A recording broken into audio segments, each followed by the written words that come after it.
Sebuah pohon randu setinggi 13 meter dengan diameter 60 cm di Jalan Gunung Soputan sebelah barat Simpang Umadui, Denpasar Barat tiba-tiba tumbang Selasa 5 Juli pukul 14 WITA.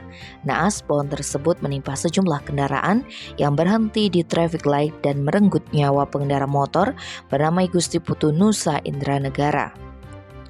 Kasih Humas Polresta Denpasar Ibtu Ketut Sukadi menerangkan, menurut saksi bernama Fadli, saat itu dia tengah duduk sambil berjualan stiker di sebelah pohon tersebut.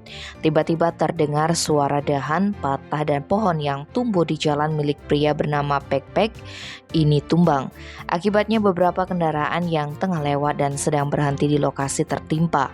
Namun yang paling apes dialami Putu Nusa, pengendara sepeda motor Yamaha Aerox asal Banjar Tibu Sambi, Embang, Kangin Mendoyo, Jembrane, kehilangan nyawa akibat tertimpa pohon. Korban mengalami luka di kepala meski sudah memakai helm.